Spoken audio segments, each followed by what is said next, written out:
Hi, good afternoon and welcome to the School of Design Virtual Open House. Thanks for being with us this afternoon, spending time with us. Today, I have a very special guest with me. His name is Jeff Cheong, and you'll hear a lot more about him and his life a little bit later. First, introductions are in order. My name is Pat, and I'm an Assistant Director at the School of Design for Publicity and Outreach. And with me is Jeff Cheong, who is the Deputy CEO of the DDB Group Singapore. Also very special to us, he is an advisory member of the School Advisory Committee, which is a committee which comprises industry leaders, which helps the school in navigating the waters of design education.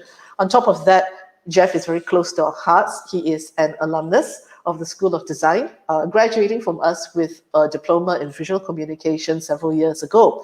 And since he graduated from us, he's made his growth from leap to leap, moving very fast to where he is today. And he's got lots to share with us, years of experience as a designer, a design professional, a design leader, and particularly in his current perspective right now, who is also a parent of a child, who is also considering choices at O-levels.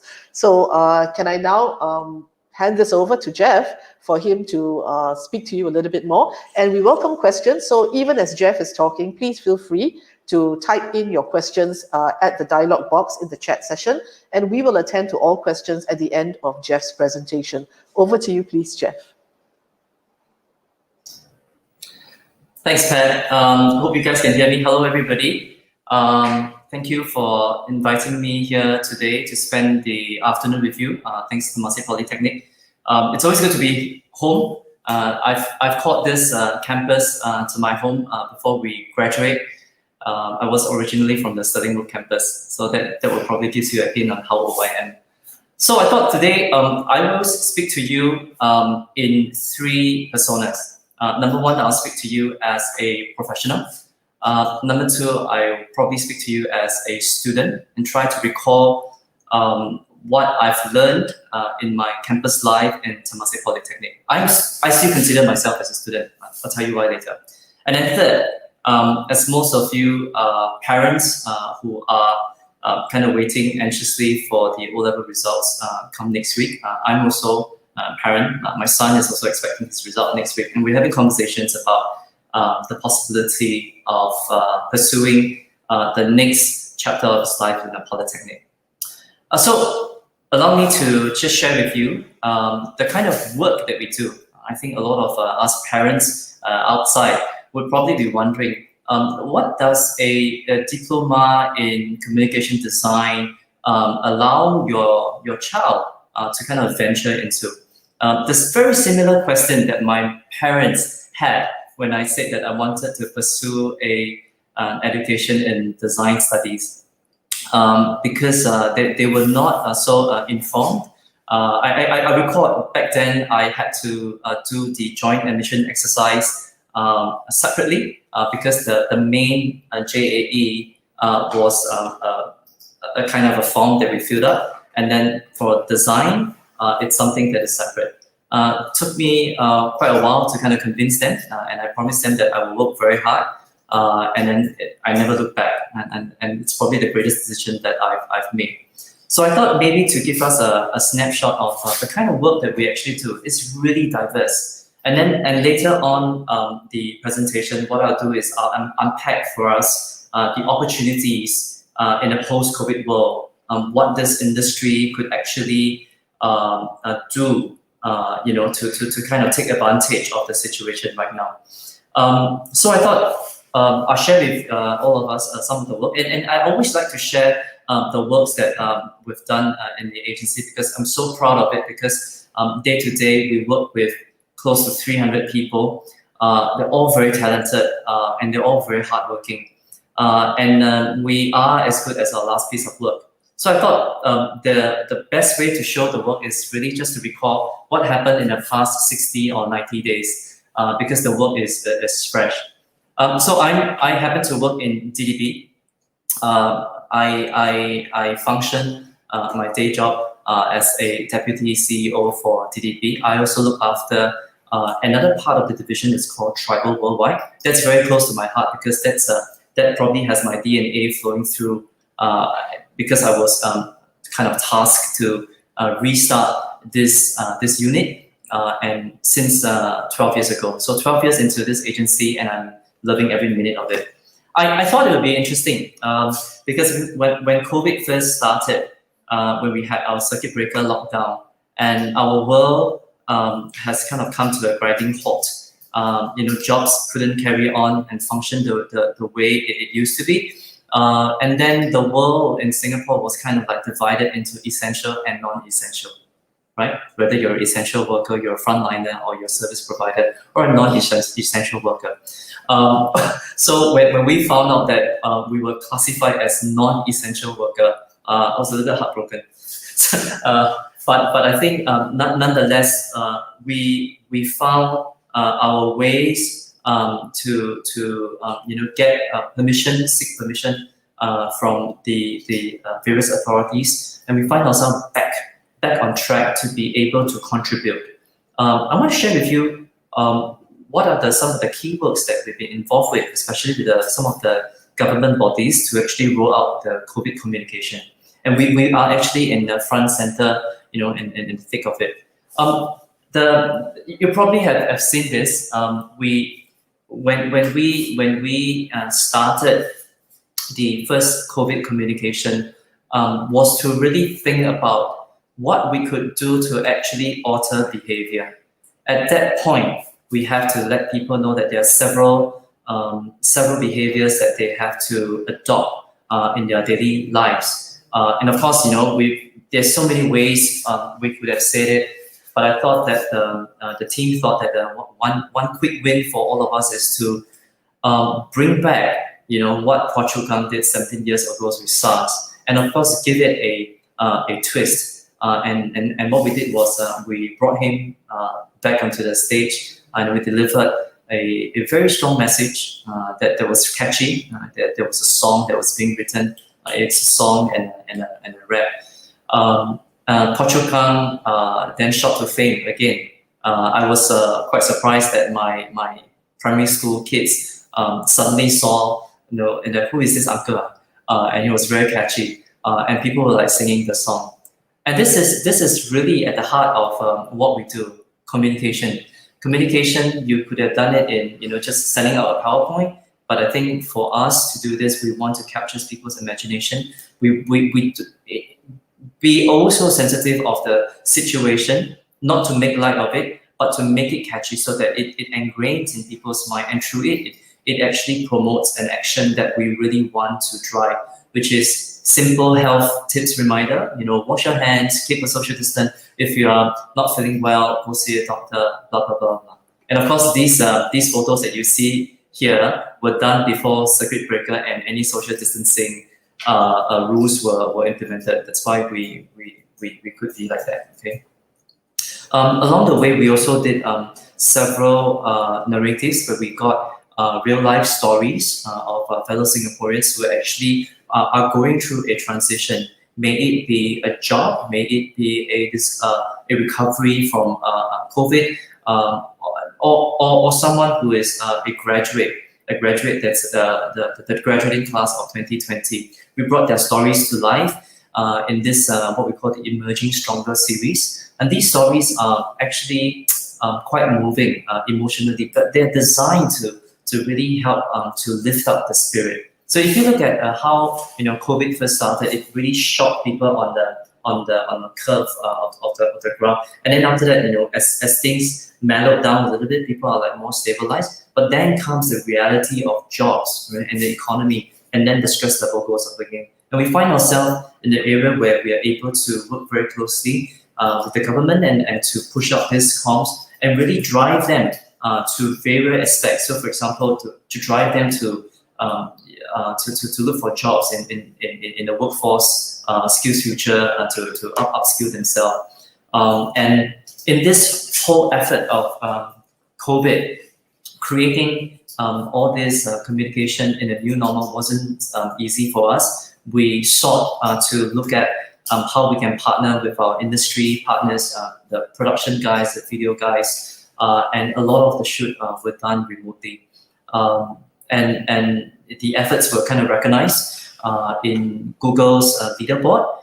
So we were quite surprised when they published the first half of the top 10 most resonated ads in Singapore. And out of that, 8 of the ads were actually created by us. So we were immensely proud that the product, the product that we've delivered actually meant something, and people actually connected with it. One of the very first video actually went to top 3 position in Asia Pacific for the most watched COVID campaign.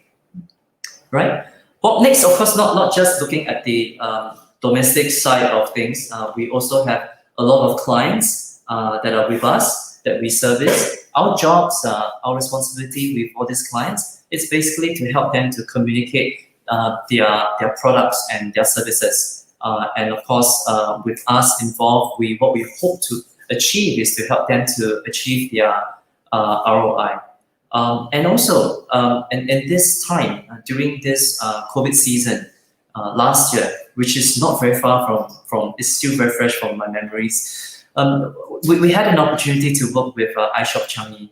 iShop Changi has already had a store presence online where you can actually go and shop. In fact, I think currently they're having some quite good sales right now if you can log on to iShop Changi. Just doing a extra plug for my clients here.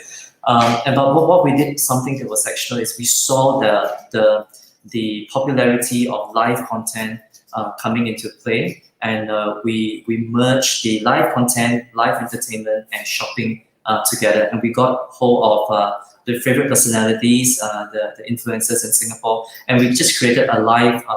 It's almost like a variety show, and they were basically challenging one another, trying to sell products of, and of course that helped inject a new excitement, and also promoted the, basically on circuit breaker and you're not going anywhere, the shopping will go up. We want to try to capture that kind of habit. For Manulife, the insurance company, what we did was towards the end where we are at a point where the social distancing rule is kind of more relaxed, where people can start going out again. So the insurance company, it's basically wants to celebrate that. So to celebrate that, what they did was we had an idea. It's very simple. It's to give people the assurance that you can step up with bonus. And basically what we did was we pull in the coolest sneakers in the world, and then it's a sneaker drop, so people can bid for it, and then step up in bonus. Live content was very central to in the last couple of months where we did our comms. So for Mother's Day, one of the events, that's celebrated by a lot of Singaporeans, observed by many families. I think even for us, it was at a time where you can't even visit your parents. So I can only imagine how difficult it is. So what we did was we did a live concert with multi-language, and this was probably the hardest concert to pull off because we were at the thick of circuit breaker. We had representatives from the different communities, young and old, and I always am very, very proud of Liu Ling Ling. She's probably the most senior in this the group of artists, because we cannot go to shoot to film and capture this on site. And what we did was we worked with our industry partners, and we had to deliver all the equipment, the cameras, the lights, the microphone.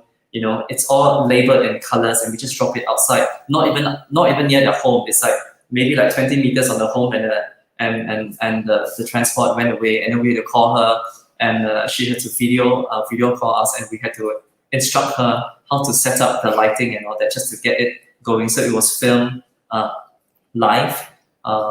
Quite happy with the result, because I think just within the first day of the live broadcast drew close to about 200,000 viewers live, and we're very glad that the Singapore's favorite, from JJ Ling to Kit Chan and Steph Sun, lend their voices and their appearance to this. And then moving on from one pandemic, we kind of like then swung the pendulum to the other, what we call is the endemic. For some reason, it's like, dengue is just on a high, partly because during circuit breaker, everyone is at home and no one's in the city. And it's just become like a bloodbath buffet for all the mosquitoes. So we then find ourselves in a situation where we're just worried about COVID comms, and then it's the cases were rising and we needed to do something. There were several campaigns that came out, and then through the data scientists, they actually found out that, hey, we probably need to reach out to a particular segment, targeted area. So what we did was, besides the comms, we actually created a toolkit that had, it's on the left side of the screen, you see they had visual reminders and stickers for you to paste, so that you remind yourself that, okay, you have to empty the water in the flower pot, and they were in various languages so that it can also speak to the domestic helpers at home. That campaign was executed by various volunteers and also with the grassroots in the community. You see things like that actually drove, and we have like the data that came out, after the campaign was executed, it actually was able to control the dengue outbreak, one of the slowest in all time, historic. If you read the headline, Singapore weekly dengue cases at the lowest this year, following this historic outbreak. So for us, the greatest joy that we have is actually to create a campaign that actually works, not just on the commercial part, but also at the community level, like saving lives. So this is how effective communication can do. And if you look at this whole structural thing, somebody has to think of the instructions, somebody has to think of the design, somebody has to think of the concept, somebody has to think about the photography, somebody has to think about how are we going to do this packaging, and then orchestrating the social media amplification. So it's quite hard. It takes a lot of people to actually put this campaign together, and this is probably what the school will equip your child if he or she choose to take on the design education. Just to write on what I mentioned about community. Community is at the heart of what we do. You saw the commercial side.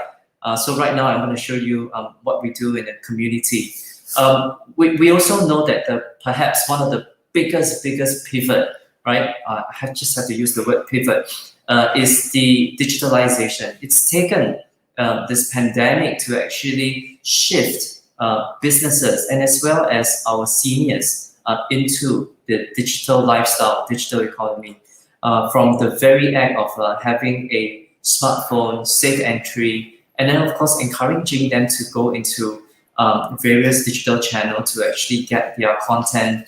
And of course the highest order for them is really to encourage them to use the digital wallet.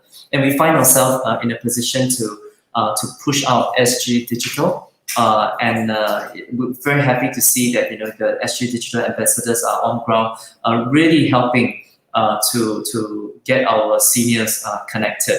You will see them at all places. There are different touch points where they're available. Then what we did was, as we move into phase 3, together with the Singapore Design Council, and of course with the support of all the design, polytechnic, and art school, we basically got together, students to imagine. We call it the graphic memories of COVID-19.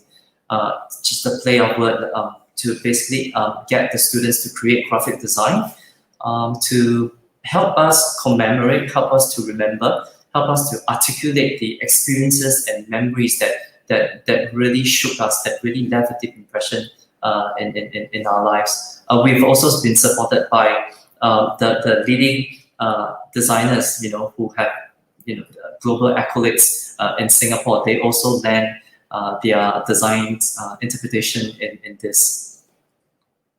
Okay.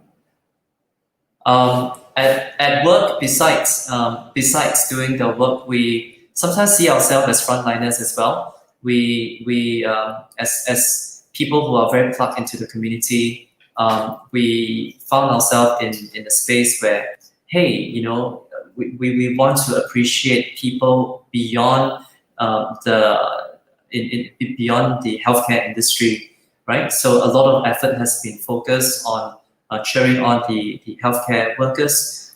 We thought that other workers like people from the aviation, people from the transport shouldn't be neglected as well. And then I reached out to Jesher. Hey Jesher, if you're watching, he's the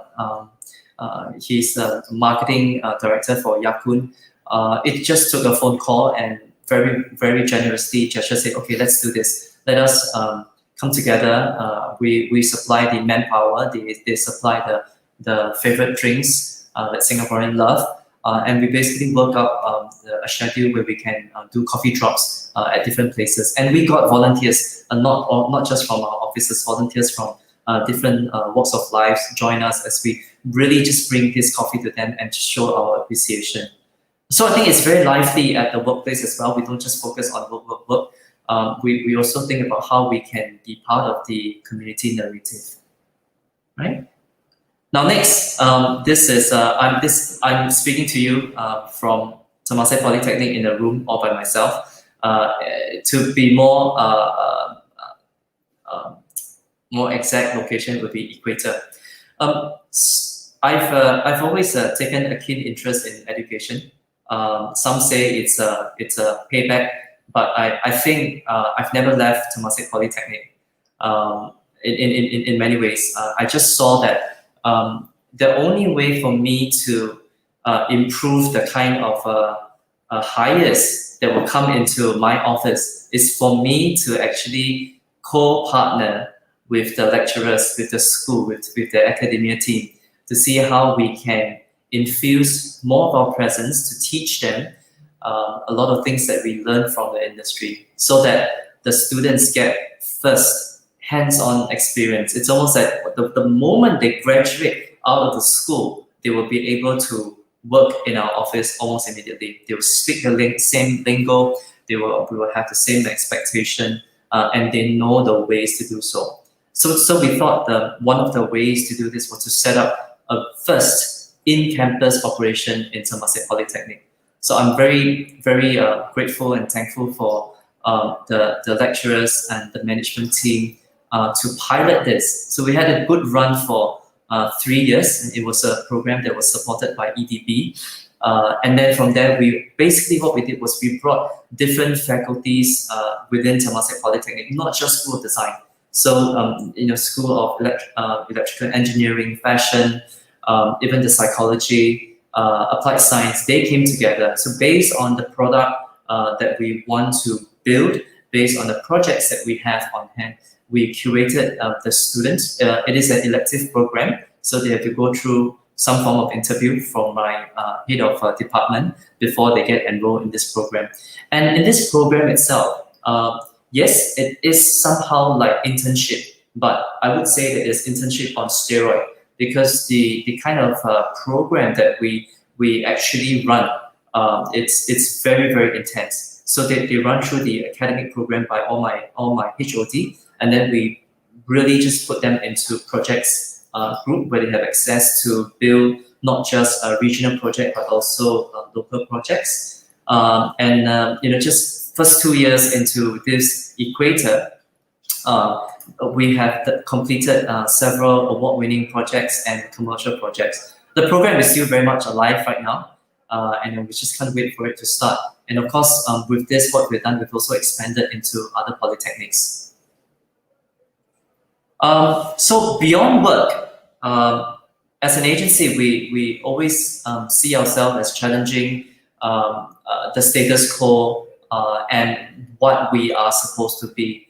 I guess next week it will be the launch of our first documentary drama in the Golden Village. Let me just let you in onto this story. So if you look at the photo in the one in the red color background, so that's Josiah. Josiah is one of our staff, very talented staff, and he is actually the director of this film. So I was with Josiah in the Busan Film Festival many years ago, and I watched a lot of films and I fell asleep. And when I finally woke up, I told him and said, "Look, let's try to have our own film.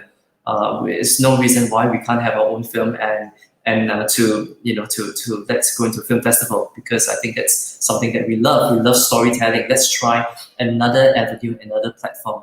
And we went ahead. We went ahead because one thing led to the other. We found our story in Chef Andre, because he's quite an interesting character. If many of us would know that he's one of the in fact, the only Asian chef that actually has such a global accolade. And we took our time to film this. We financed it out of my own pocket, and together with one of my MD and the production house, Amok, did the heavy lifting by sponsoring. We all pull in our resources from different avenues just because we believe in this project. So there's one thing about creative people. When the creative people are, they're very passionate about the things they want to do, we just make it happen. 3 years into production, we were so eager to launch it in Singapore, and then COVID hit us. And of course, it really dampened the spirit, but we never say die. And we said, hey, why not? We try to launch this in Taiwan, because Chef has returned to Taiwan. It was our first time, and we can't be there in the opening. But lo and behold, we were shocked with the reaction, because Taiwan didn't have the lockdown and the social distancing restrictions, so life was as per normal. And it was amazing to see the reception of the film, and it actually broke the record, the box office for docudrama. It went to be like an all-time high in Taiwan. So many months later, we are very glad that this film is coming back to Singapore, where it should belong. So next week it opened in theaters, and please give us your support. But for if you choose not to, you could wait for a few more months, because we're very happy to also announce that it's also on Netflix. But nothing beats watching this on silver screen. Yeah. So I've come to the end of my very presentation about what I do for a living. As you can see, it's very diverse, and it's sometimes very difficult for me to even explain to my mother what I do for a living. I was trained as a graphic designer, so I graduated with a diploma in visual communication back then. So I started my career as a graphic designer, and then over the years I kind of like skill futured myself. As the industry grew, as the industry transformed, I armed myself with the knowledge of programming, I armed myself with the knowledge of advertising, and then also in the business part. So today, although I run the operation, I'm looking at more the business part, but it's very difficult to bring that take the creative person out of me, and that has been a quite an interesting journey. Okay, so we end the slideshow right now. Okay. What I would do right now is I would probably share my next point, next part of the presentation as perhaps a student and perhaps as a parent. Okay, when I first got my O-level results, I was one of the first few who can actually have junior college as one of my choice. So I really wanted to go to JC, because that was seen as the preferred way, because you go JC, you go university, your life is almost like sorted. Then I thought that my passion in the creative, the arts, was very strong, because since secondary 3, I actually owe it to my design and technology teacher, Mrs. Who exposed me to open house in Temasek Polytechnic and various art school. When I saw the kind of excitement and that you can actually create pieces of work, I kind of fell in love with that. So I worked hard towards the application. Then I convinced my parents that that if I will make good in this. I'll make sure that I do well in this diploma course. What the school has taught me is something that that has kind of like I believe altered my DNA inside. so much so that it has kind of changed me to the kind of person that I am today. My work ethics, the way I look at outlook of life, as well as in the skills that I have. The School of Design is not just a school that teach you the theory and all that. Because as you saw some of the works that I shared with you, we're very fortunate that right now every piece of work that you saw just now was executed rather by a team of people. When you are a student, however, right, you will find that you are a lone ranger. You have to do all the work by yourself. Some of them are group work, but some of the daily assignments, you have to do that kind of work all by yourself. And when you're faced with a tremendous amount of pressure to kind of deliver the work, you learn a lot of life skills. You learn management skills. You learn project management skills. You learn negotiation skills. You learn writing skills. You have to write a lot in School of Design because you need to articulate your thoughts, right? You need to know how to do presentation. You need to be good at your craft. You need to be good at your research. So it's the constant training of the left brain and the right brain until both brain are equally endowed. And it's exciting how that has kind of like mold every graduate that goes out. And of course, I like to reflect upon my cohort. A lot of the graduates that came out, not everyone, stay in the industry, but because of what the education process has ingrained into us, some of my friends have actually gone to become like entrepreneurs, right? Some of them have created their own company, doing something that is far from a departure from the creative world. Some in IT, and then making it a very, very good career. But the thing is, they were able to take that problem solving, right? The problem solving DNA, and then try to solve problems. Design studies is all about problem solving, because when you know how to problem solve, chances are you can tackle a lot of the whatever life throws at you at your work. So I think that is fundamentally what I kind of absorbed and learned from Temasek Polytechnic. And of course, the way I would believe the lecturers, how they function is I've never seen how committed the lecturers are. I remember my lecturer when we had to do consultation, and then he would be so committed and stay in school until like 11 p.m. right? 11 p.m. And this is I'm not here to set any precedents, but this is the kind of a commitment to the students, right? But beyond that, as you see in Equator, what we do is that we are like a buddy to the School of Design, that we come back to teach. So from time to time, I will also I find myself in lecture halls sharing the tips and tricks, the expectation. And I think that's important, because Temasek Polytechnic has a very strong pool of friends, the friends of Temasek Polytechnic. These are experts. These are experts and very, very well-known professionals who have graduated, and they've all come back. They've all come back to help, and they've all come back to whenever there is a need for them to be here, they will be here to impart. So I think that this community that we build in a polytechnic is unheard of. It's almost as real as it gets, because we are bringing what is from the industry back into the studio. Right?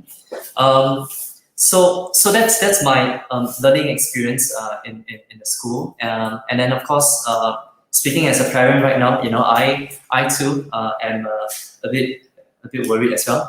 You're telling a white lie, you're saying, yeah, I'm not worried. But I'm equally excited to see the results from the O levels. Of course, we have a very open conversation, because I'm a fan of a poly. Then it's trying to influence my children to think about that as an option, because I think earlier on I mentioned, I want to unpack the opportunities that COVID-19 and the post-COVID-19 world will present to us, right? So I also take this opportunity to kind of look at so one of the questions that's being raised right now. What do you think will be the design trend for the next 2 to 3 years, right? What is the next big thing in design? Spot on question. You read my mind, what I wanted to say. And what is the one thing that we have noticed in the pandemic, right? So earlier on, we talked about the acceleration of digitalization. Businesses have no choice. In order for business continuity to happen, they find themselves in an area where they have to move all their business to online digital services, as simple as e-commerce, right? So, but you see, in the example of iShop Changi that I mentioned earlier on, beyond just e-commerce, we are putting in content to entertain people. Should we call it shoppertainment, right? You entertain people, and of course, at the same time, you provide that kind of leisure and provide that kind of fun, provide that kind of excitement, and make shopping, push it and elevate the shopping experience a little higher. There will be a lot more other businesses continuing their newfound fame on the digital space, on the e-commerce space, right? And I think as we look into that, and some of the businesses are starting to come up, you will kind of imagine that there will be a lot of digital services, apps services, web app, native app happening. Question is, who's going to design all this? Who's going to build all this? Who's going to create the best user experience, right? So COVID is not going to end by tomorrow. COVID will end maybe in, I don't know, hypothetically, maybe 1 or 2 years time until it's clean slate. And that's the time. And that is the time for, in 2 to 3 years time, this area of user experience design, design for interface, user design interface, content, it will explode. And when it explodes, you need that 3 years to start now. You want to catch the wave, right? So this is my prediction, and I think it is. It will happen. It's happening now already, and I think the school is also the School of Design is also aware of this trend, and they are constantly changing their curriculum, constantly, teaching. The teachers, the lecturers are teaching in the most agile way to provide a very up-to-date lesson that they can actually apply now, right? And of course, with the help of people from the industry, that makes it even more real. Yeah.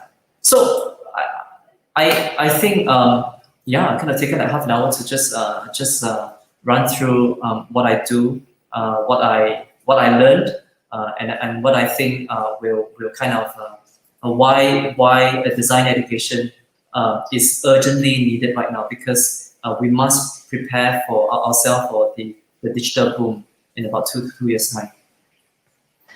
Okay, well, thank you, Jeff. Thanks for that long and comprehensive sharing of your life so far. And I do have several questions. I know we've got questions coming in already, but I do have one burning question. And really, I understand that after you graduated from TP Design, you never went on to university. And yet I know that from a parent's perspective, university education must be very important. Would you say then that, is this a regret that you've never gone to university? Or would you say that you don't actually need a university degree to actually succeed in the field that you're in?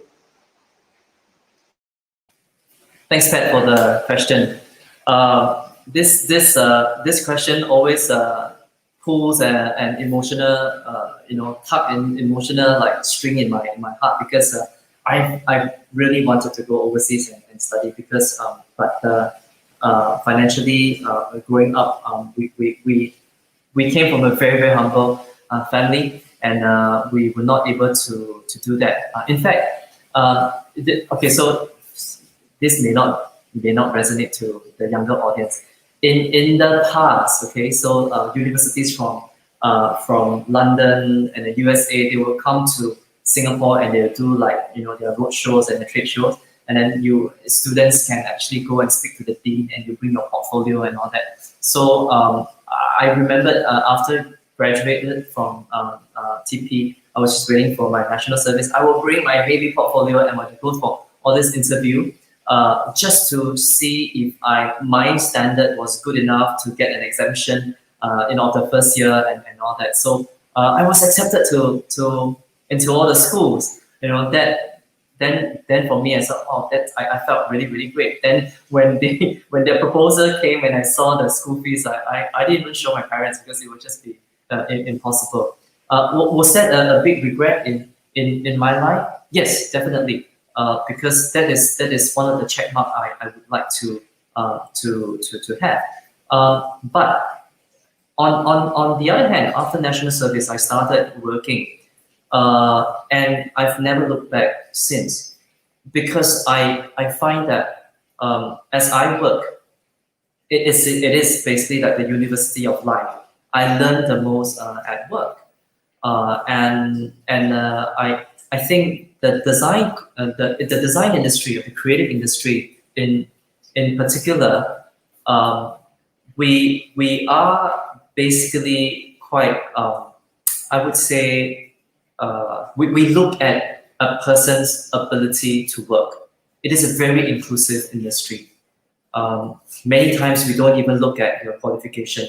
We basically look at, right now, it's like, what is your last 3 pieces of work? Whether you are coming in as someone who's not a creative, as a strategist, as a business consultant, as a technologist, or a creative person. We look at what's your last 3 pieces of work. And you have to tell us what is the thing that you like about that piece of work. Because at the end of the day, it is about the work, and the work. And of course, I'm not to say that we shouldn't worry about university. The university pedagogy does open your mind and have a certain methodology to help you think in a way. But that's also something that I think as you work through the experience, you will be able to learn from all the sifu in this industry. But for me, like earlier on, I alluded to the fact that I'm still a learner. I see myself as a lifelong learner. During this pandemic, I found myself, looking at various online courses. There's a lot of online courses. In fact, throughout, even before the pandemic, I've taken a keen interest in various aspects of education. I also find myself looking through lectures from MIT or even Harvard Business School. So I constantly keep myself abreast with all these short summer courses. In fact, I was quite interested in psychology. I just completed my the beginner course for using my SkillsFuture credit on the psychology of counseling. All right, and I when I went through the course, right, it was a luxury to take a week off work to actually attend the course, and I was able to. And the thing is, after graduating from that, I was able to kind of apply that into my work. So I thought that lifelong learning thing must be in us, and this industry allows you to do the work and learn at the same time. And I think that will be the best learning experience. I think that's really inspiring. I think not everybody would have that drive and that curiosity to keep going, to keep learning. And I do think that, to succeed in design, that kind of mindset of continuous learning is going to be so essential. I do have another question for you. In your role, I know you're so busy, you're running so many different things, right? What made you decide to get so involved in design education? I mean, you sit with us at the School of Design as part of the advisory committee to again share your ideas and help us chart a path towards always improving design education. You also set up Equator here, and as you say, you've spent time coming back to school to share and teach again. Why this need to be so involved in design education? Hey, thanks, Pat. Okay, that is a very keen question. Besides passion, I truly think that, as I mentioned earlier on, design is designed to solve problems. The world needs more problem solvers, right? And if you look at when you solve a design problem, a design experience, you enhance life, right? There is joy in using a product, right? So for example, just now, before coming here, I was trying to do an online transaction. And then of course, my first instinct was to use my mobile phone, right? And then that website was not mobile friendly, and I had to do it four times to finally get that transaction across. So I was very frustrated. We don't have to live like that, right? If the things is nicely designed with a good design experience, it helps makes our life more efficient, right? And design is not only just like creating the product, right?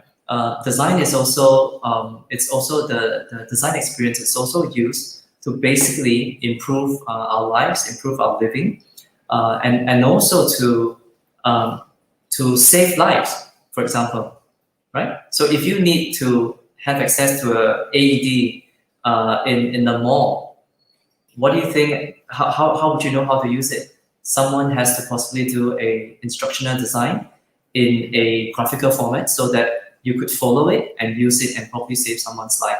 So I've taken a keen interest in design, and because I've seen the impact it has on this world.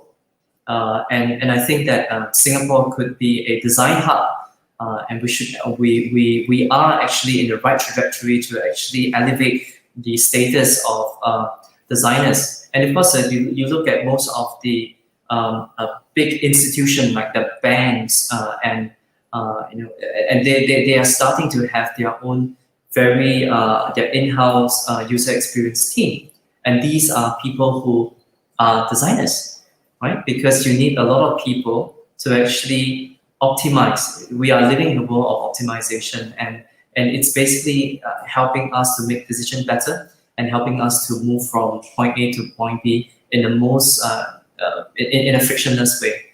So to kind of sum that up, and there is a lot of untapped potential in what design can do.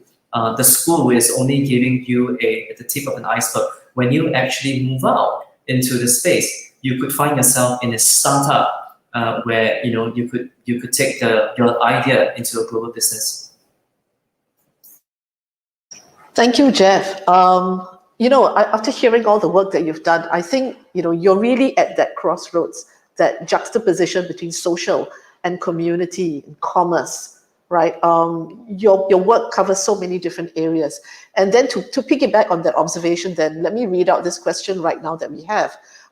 Is design an industry where it is about the survival, of the most creative? And I think there's a second question too, as a parent, do you see potential in design studies today? I think you did kind of answer that question, Sure. but perhaps you'd like to elaborate? Okay, let me look at it. Okay, I think every industry is the survivor of the most dash. If you're in the law industry, it is the survival of the best lawyer, right? If you are in the F&B, it is the survival of the best, from the food or the presentation itself. I think every industry demands for that, kind of demands for that to be, it's competitive in a lot of ways. I personally feel that design is not something that everyone is born with. Okay, sure, some people are more gifted in the way that they can draw, but that needs skills to perfect the ability to bring it from a sketch to a final piece of product. In the School of Design, as I look back, I didn't know how to use computer when I first stepped into the school, but the school has equipped me with the know-how to operate certain software, and then it's up to individual to actually put in the effort to learn and perfect their skills. So it is really up to individual. There's a lot of hard work.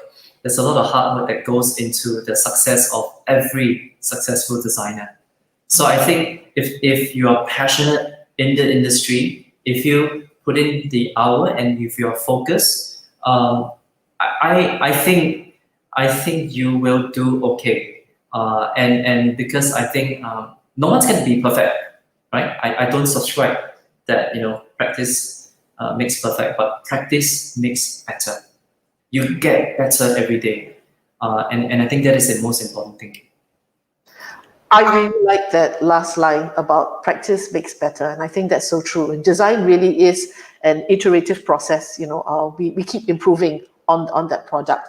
And yes, there's one more question that's come in from Gerard Ng. And he says, if one already has a design diploma and is looking to pursue a degree, but not design related, what is the next best course to study? Okay, so that you can complement your design dip in the design industry. Wow, that's an interesting question. Okay, so I think it all depends on the interest. So for example, if I ask myself that question, right? If I have acquired my know-how in design, so technically I know how design work, how projects are being run and all that. Possibly the next thing is, like, if I have the appetite for it, right, I'll go for a business course. Why? Because then I'm able to merge the business aspect of things coming together into this, right? But that's me, right? I would try different things. Do note that is actually a departure from a right brain to the left brain. Yeah. But let's say if you still want to focus on something that is still close to the creative side of things, and I guess in the university there are communication courses where you can take on as well. I think those would be very interesting to look at. thank you, Jeff. I think that's illuminating and true that business does complement design, and design is actually broad enough to reach over and cross over into many other disciplines as well. And indeed, we have many students who have done so. They don't just focus on design-related courses. They do move on into business, into IT, and so on. So design is quite broad-based. There is one more question that's just come in. Would you say that, having fundamental subjects at a lower standard change how people see your art? Wow. Not quite sure what you actually mean when you say fundamental subjects at a lower standard. I believe for us in design school, and I think Jeff would have gone through some form of design fundamentals as well. Maybe he would like to comment on how that would have changed over time. Jeff? Okay, I'm trying to decode the question here, Pat. Okay, the way I read it, right? The way I read it is, would you say that having the fundament? Are you saying that from O levels, if your fundamental subjects like your math and all that is slightly lower, would change the way people see your art? Or in fact, it could be related, like what Pat said, like if you have like various fundamental that they teach in the school, like design foundation, basic art, those are the fundamental. If you achieve a lower score, it will change the way people see your art. I think okay, so maybe let me just put this in perspective. A lot of people feel that in a art institution, right, is generally very subjective. Yeah, very subjective one. I can. There's no right or wrong answer, right? True to a certain degree, it's true, right? But the design fundamental, or the creative fundamental, or the basic design fundamentals, like the ability to execute whatever modules that you're being taught. So in my case, let me bring my examples into the picture. We were taught basic design in first year, so no computer. Back then, there was no computer, no Macintosh. We were taught basic design where we literally have to put our medium, the paper, and either the brush or the marker or any sorts of materials that require us to draw, and we need to execute that work into perfect craftsmanship level. Right? I hated that course because it means we just have to keep redoing until it gets perfect. But until today, I always am appreciative of why we went through that 2 months of just learning how to draw a straight line, because that, it's for me, is also DNA altering, because it built in something in us that is a natural reflex. Okay. Then of course it came to basic appreciation of art and basic design, where we learn three-dimensional studies, making sculpture using clay and all that. We're not very good at that because it was a short module. But through that module, we were taught the basic stuff. Are we able to create a shape that looks like a shape? Are we able to reinterpret like this object into an artistic form? And then having the technical competency to actually make sure that clay piece of work is being presented well after it's gone through the firing in the kiln and all that. Okay. Now, if for example, if we have not been able to execute, of course, that's where the grading comes in. We must have the basic fundamental to execute certain things. If we are not able to achieve that, which means we do not comprehend, we have difficulties in meeting the minimum standard. So therefore, if we are not able to do that, the final output of the work would definitely not be in that situation, in the presentation, rather, that achieve that certain acceptability, right? Therefore, I think it will not be appreciated. I wouldn't say that it will change how people see your final output, right? But sometimes there could be an instance where people are connected with that piece of work that you have created. But in the school, what it does, it ensures that you know the fundamentals, you know the basics, and then using that, you put your advanced skills into it, and you finalize that presentation, whether it's a piece of graphic design, a logo design, a piece of film, a sculpture, or a piece of garment. It's not like ta-da, you wake up and then you just draw something. It has to go through a very systematic process. So you must have you must meet the certain criteria at different modules before you're able to produce that work. So yes, in a way, if you're not, you can't achieve that, you will know that you won't be able to execute the final piece of work. Yeah, so maybe if I can elaborate further on what Jeff has said also, I think this issue of having fundamental subjects, if you know that you're at a slightly lower standard, first of all, every design student who comes in here, in Jeff's time, it was basic design. Today, it's called design fundamentals. And we really encourage them, all our students who go through this subject to practice, as often as Jeff says, practice makes better. And coming in at a lower standard, or even having zero background in art, or doesn't mean that your end product in design is necessarily going to be bad. In the end, design is always ideas driven, right? There are several designers who may not be able to execute very well a piece of drawing or an artwork, but they are capable of very strong design ideas that will come up, communication ideas. So I would really urge you, practice makes better. I think that's going to be my new tagline from this point on. I think it's really meaningful. And with that, I think we've been on live actually close to an hour. Gosh, time really flies.